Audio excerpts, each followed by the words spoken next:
Afternoon, everybody. Yes, it is afternoon. It's 2 o'clock. Welcome to Liverpool. Welcome to CWU Live. This is Dispute Daily. Delighted to have National Executive, Postal Executive Council member Tony Booch with us. Afternoon, Tony. Hi, Chris. Afternoon. Hopefully you can pick us up because it's lively, it's busy. Everyone's just filtering out of the meeting. We've just had a hell of a racket where the reps have resoundingly said they're right behind the union here after a rallying call from DGSP Terry Pullinger. Tony, your take on the meeting? Yeah, Chris, third briefing of our reps around the country over the last week.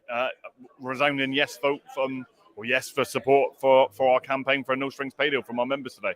And the representatives in the room, all the representatives have fed back that the gate meetings have been taking place for the Northwest, the Northeast, Scotland, Northern Ireland have been absolutely on board with the message and fully back in the CWU's claim for a no strings pay deal. So, I mean, you've done, as have like all of our postal executive members, been out and about, hitting the gate meetings, and we were hearing some interesting stuff today from the reps in terms of like the breadth of the support, like the smallest office to the biggest office. Is that what you felt when you've been out and about? Yeah, that's right, Chris. I think there's two things, isn't there? I think people are seeing the cost of living increase firsthand, and that's right across the UK, whether that's from a small office in the rural areas or whether that's the big urban offices in the sort of urban area. On top of that, I think people are starting to pick up some of the narrative the business have been putting out on workplace and some of the stuff that we've also been talking about, and I think that's also antagonised people as well. I think it does. I mean, I talked yesterday. We did an interview with Mark Boach on deliveries, and Mark was just, I think, taken aback. Like some of the communications. I mean, you got to smile, I think, but obviously then you sit back and think this is actually a really serious situation when you got Royal Mail Group CEO coming on and going, we're looking forward to letting you know what the changes. We think you're going to like it. It's all. I mean, are they taking the mickey out of people? Do they seriously believe that? Whatever it is, there's obviously clearly a level of delusion in there, but this stuff matters to our members, doesn't it? Yeah, it does, Chris. And I think because I think it's been clear from the CWU and from our members that we've supported change. We've dealt with change through a number of national agreements, and that's not been easy. We've got in there, done those agreements, and we've managed through the period. The last 18 months through the pandemic, our members have stepped up for Royal Mail and for this country in terms of delivering a service. So I think that's the first thing. The second bit, though, in terms of what Royal Mail are proposing, is I think our members, I don't want to use the word stupid, but I think the business have been naive because our members have seen firsthand what Royal Mail have put out in their financial presentation, their results, their future strategy, and, the CEO all over the workplace. I think that's another thing because, I think I had some interaction with him the weekend, which got a little bit lively, but he mentioned the fact that all of the things the business were proposing was in the CWU policy document from March. That's clearly not the case because we're not proposing that some of the things that the business have put on the table as part of their package for a pay rise this year of what they want, and that's just not acceptable. And I think it's actually being discourteous to our members as well. Thanks, Ian. Thanks for your time. I'm going to chase down some of our other reps. I'm going to try and shout Ian, and he's going to, yes, he's got me. Come and sit down, mate. So we're live to the members, just so you know, mate. So you, buddy. So I was really interested in your contribution from two angles, really. Obviously, as an area distribution rep, you've got different types of units. I mean, you talked at the rostrum about like big hubs, and you talked about small hubs. I mean, firstly, I want to come from the smaller ones, if that's possible, and ask you, to talk about the point you made about like the level of support that you got when you went to that meeting. Yeah, well, Lincoln's a very small collection unit with probably less than 20 duties in there, full and part-time.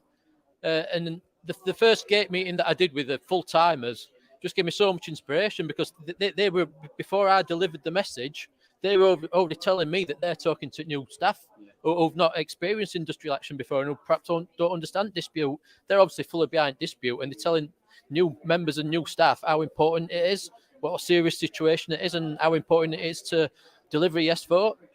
I mean, and obviously in these circumstances we have disputes. You often do get Royal Mail or any employer coming out and going, it's all about the bigger offices. That's where the union gets its support from. But, you and all of the contributors today were touching on the point of like, it's everywhere, the support for the union, because people are really, really outraged, aren't they? Oh, absolutely, they're outraged. But you see the great pictures on social media, the big gatherings at mail centres, which is brilliant. But you in the smaller units, I don't know, people might have a perception that there's less support there, but there absolutely isn't. The support is massive and full in the smallest units. And like I said, in my area as well, in delivery SPDOs, there might be 3 or 4 people working in those offices, and they're fully behind union, Chris. they're my favourite photos as well, because it's just that there's almost takes more of a feels like more of a strength for character, doesn't it? Saying like the ones and twos, you know. Absolutely, yeah, and obviously that people are in communities as well, and obviously communities have seen what Royal Mail workers have done through this past 2 years. There's going to be support from public there as well. I mean, alongside that, one of the reasons I wanted to catch you today was you do have the big units as well, and obviously, you know, I didn't want to give the illusion that, you know, this is something that just affects everybody. And what's the support been like in the bigger offices? You know, has that been you've obviously done massive meetings, and what's the feedback been there? Oh yeah, support same throughout units that are representing, Chris. And obviously your bigger units are your more noisier units, but and where most noise comes from. But the support is same throughout units that are representing. Message to your members or our members who are watching finally, mate? I mean, my message is a simple message, and make sure you vote. Make sure you vote yes, and back your union as we've got the best negotiators, we're on the best terms and conditions, and let's keep this ball rolling. Thank you, mate. Thank you for your time. Chris. Brilliant. Thanks. So I think we've got some more characters lined up to chat to you. We've got the biggest one, Terry's looming on. You've got a little bit of time, unless you want to jump in early, mate. You need to. Come on then, buddy. We'll make space, of course we will, for the DGSB. Oh, okay, you're busy, mate. No problem. So yeah, Terry, I was just saying, spoke to a couple of the reps, and we've got a few more lined up here to have a chat with. I felt like an excellent briefing here in Liverpool, and you know, as reflected across the other briefings we've done, everyone right behind the union. Just saying to Ian there, one of the things that was really positive, it really came out today, was this isn't a dispute where the union's relying on strongholds or traditional big cities, big towns. Every member is in this, aren't they? Yeah, I mean, we're not just having a call on standard CWU loyalty from our members. This is palpable, isn't it? People are really, really angry. I've said it before at the other briefings. It's a major strategic faux pas on the part of the business. They got an agreement on the pathway to change to discuss, and we know our business is changing, and you know it's got to be reinvented, and for a new generation of postal workers. All the stuff that's in our pathway to change agreement, where we got protections for our people, it's all there. They've got an agreement to talk about these issues. But they try to cherry pick, lump things onto pay, things that are unacceptable, and things, quite honestly, that have never been spoken about. So in all our talks on pathway to change, these things have just come out of the blue, and they seem consistent with what other businesses are doing as well. I mean, you know, I want to touch it. The problems in the airlines and all things like that. They lay off a load of people, and then they want to bring them back on half the wages. They're trying to do it right across industry, RMT, all these disputes. But I think for our members whose you know, their vocational sense of purpose as postal workers, they've always tough people, you know what I mean? Postal workers, you've got to be in it. You've got to be hardy to do the job. But they've always stood up for themselves. But they know they've got a sense of fairness, and they've stood up for this for the United Kingdom. They stood up for the people of the UK, as they've always done. Served the people so well. You know, and we're now getting to this point in the pandemic where you're coming out of the pandemic, and it's almost like the business has turned on it. And despite millions of pounds going to shareholders, they don't want to give our members, you know, anything really to either reward them for what they've done or protect them from the cost of living crisis. And that is a national disgrace, outrage. I mean, thanks, Terry. We're getting closer, obviously, to the point where you'll be able to let members know when the ballot papers will be going out and all that sort of stuff. So we'll have more information coming on that, you know, hopefully reasonably shortly, so people can get focused on that stuff. But it does seem to me that, you know, the members out there are so ready, and they so understand the dispute. And one of the things you touched on there was, you know, what's going on in wider society. And so there has been some sort of insinuations of, oh, you know, that, you know, RMT are doing this, you know, such and such is doing this, the CWU are doing this, but and almost laying an accusation at the union's doorstep, when you make an excellent point, which is, you know, we wouldn't be even in this situation if there was a proper pay rise, because we're a union that does deals and moves things forward. Like, so the coordination is from companies, not from trade unions, isn't it? And we've got an agreement on change, and we've been trying to push that agreement forward since January. Yeah. So it's the board and the senior managers, the CEO, everyone else. They're the ones that are playing Jekyll and Hyde with us, because it's like we're talking to different people. So it almost looks like, you know, going into the pandemic, we had a massive yes vote to take industrial action. We did the right thing by the people of the United Kingdom. You know, reignited really people's love for the postal service, but also proved that it's a massive thing in terms of social inclusion. It's still relevant after 500 years, and our people did all that, same as they do between floods, world wars, they've always, postal workers always deliver. They've done all that.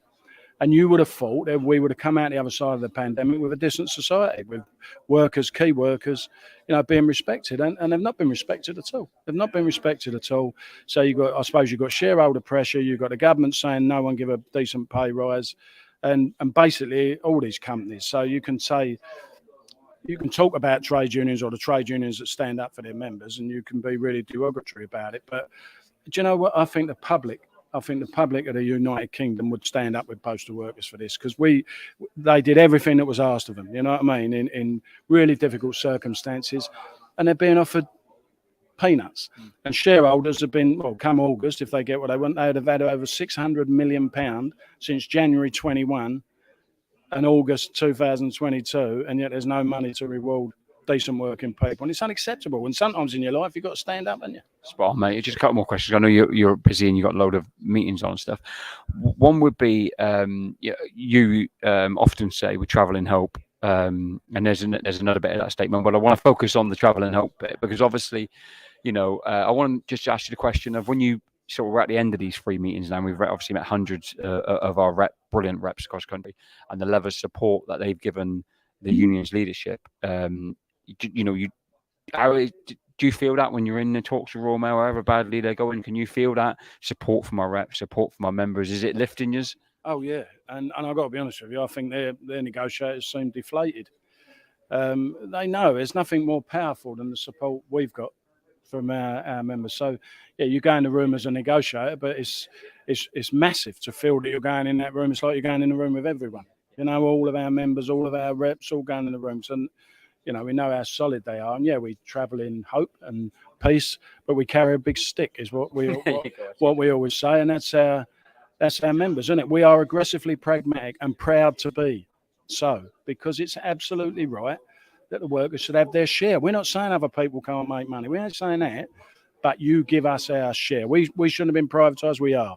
You've got profits to divvy them up and who you give them to, but give them to the workers first. Give them to the ones that have earned that money off of their backs. All the turnaround in finances. Don't forget, when the pandemic started, Royal Mail were predicting between £500 and £600 million loss.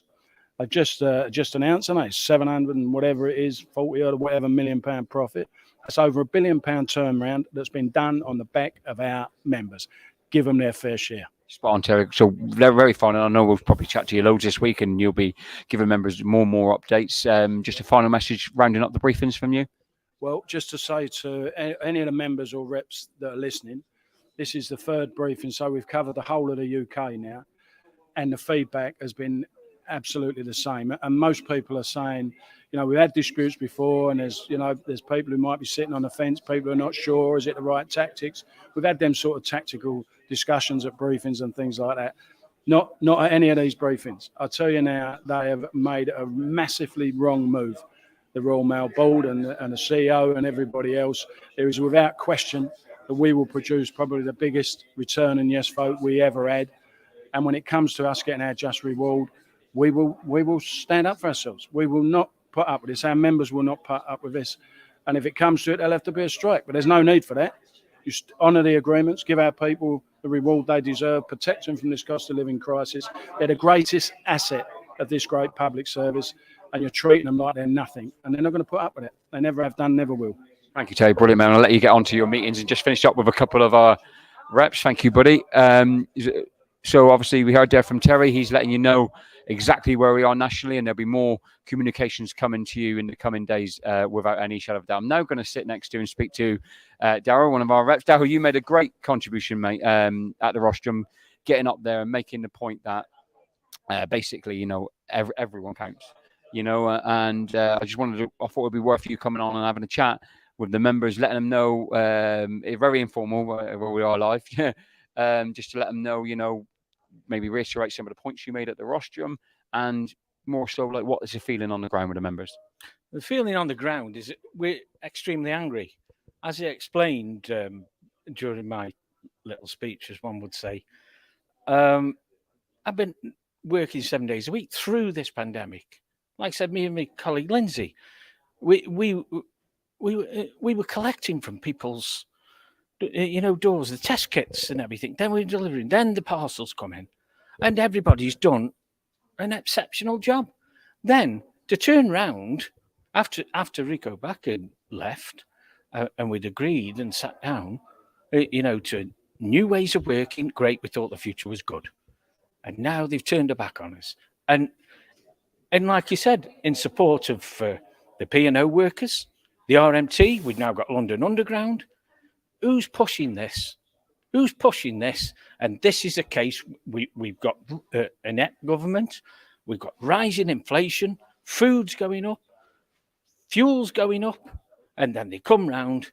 If they come in with us and offering us 2%, they're not going to pay anything.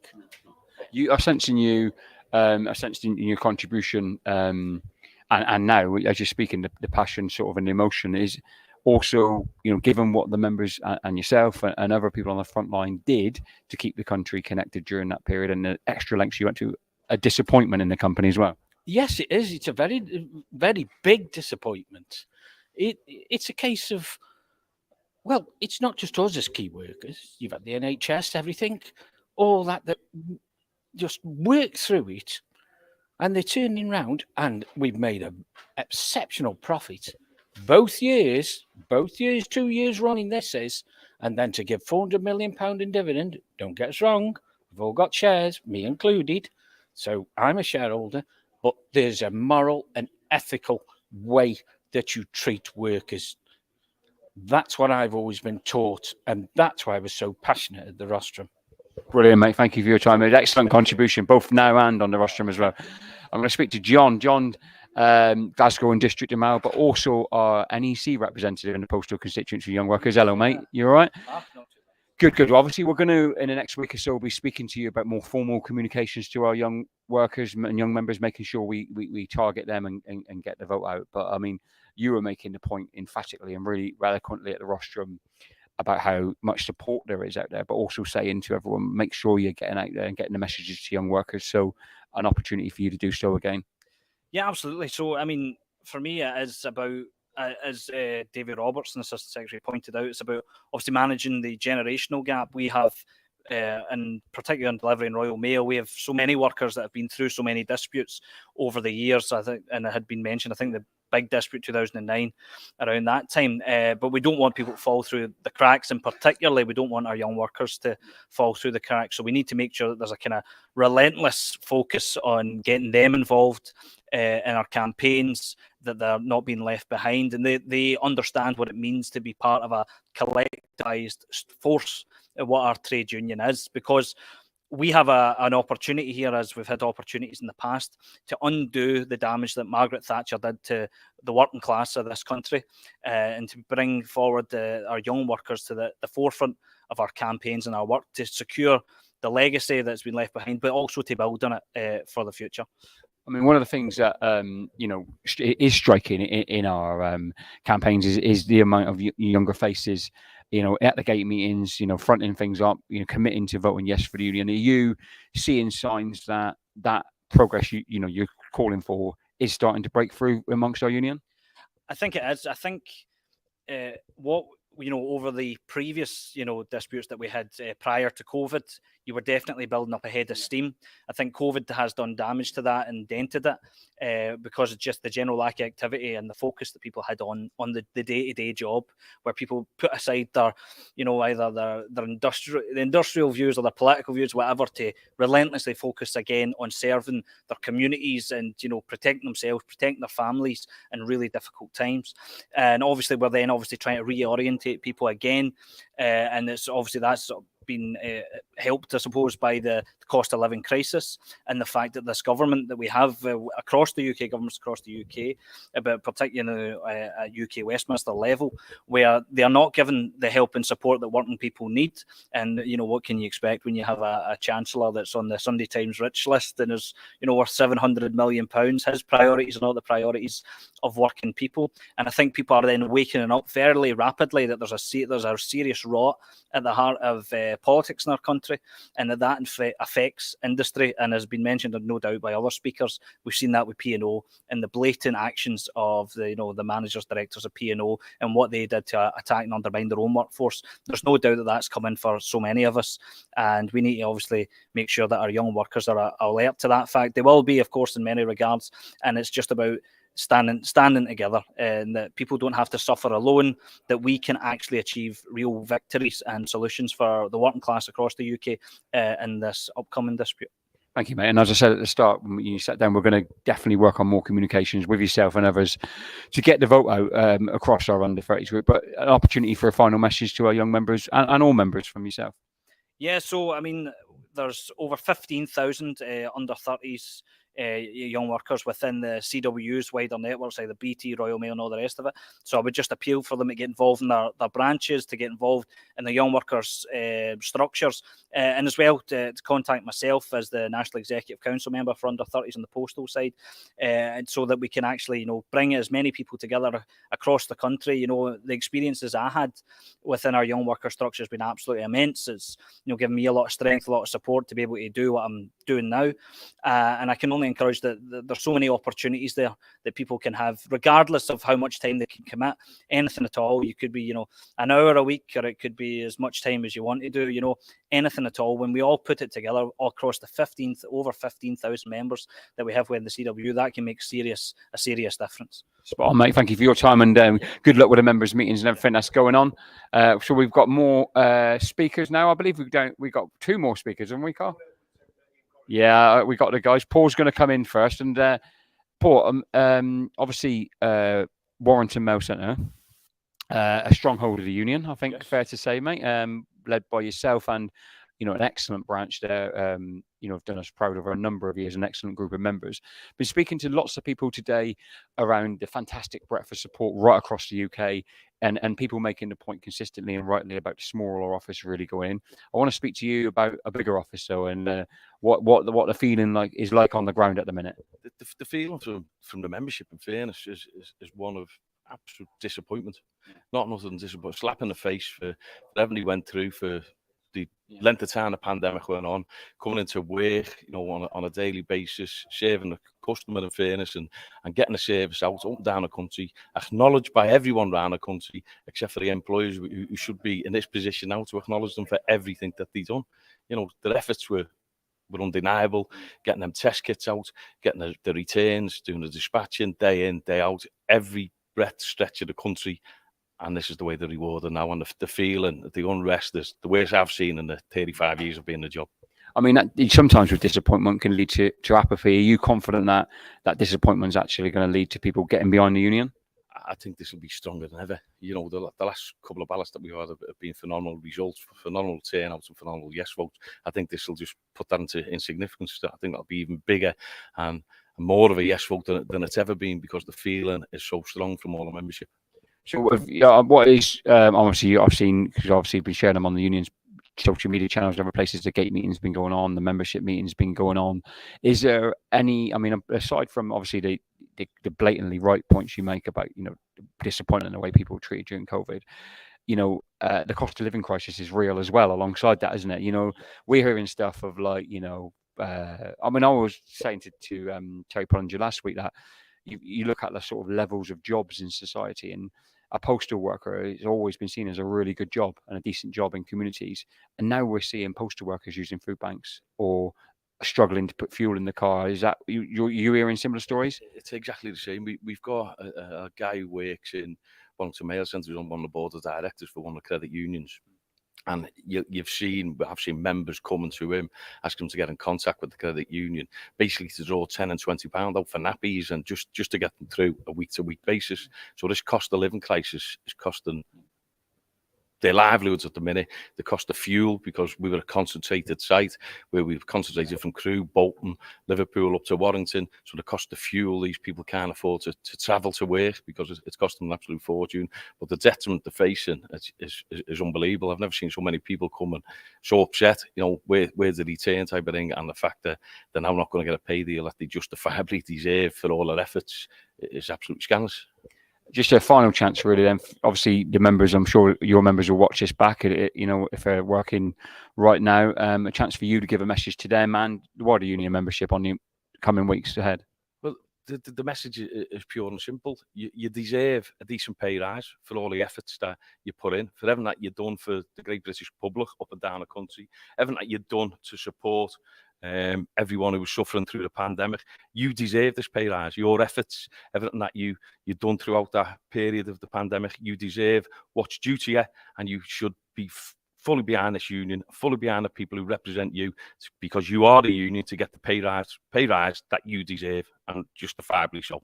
Thank you. Well, thank you for your time, buddy, and well done today at the Rostrum. And on the live, last but certainly not least, because Ian, you're going to come and have a chat with us. We can get back onto the critical subject with Ian of delivery workers. How you doing, buddy? You okay? Yeah, I'm okay. Good to see you. So everyone's really has talked about the level of support out there. Yeah. You talked about it at the Rostrum, didn't you? You invited some of the executive to come and do your meetings. I thought that was a smart move. They couldn't say no, could they?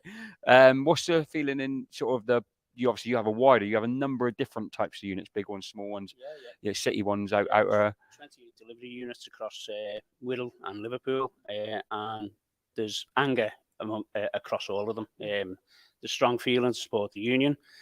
Obviously, we've held a number of gate meetings up to now. Obviously, as you've just said, we're trying to get some PC members down to some tomorrow, and we'll continue to do that. Obviously, especially more focused when we get the ballot, the timetable for the ballot.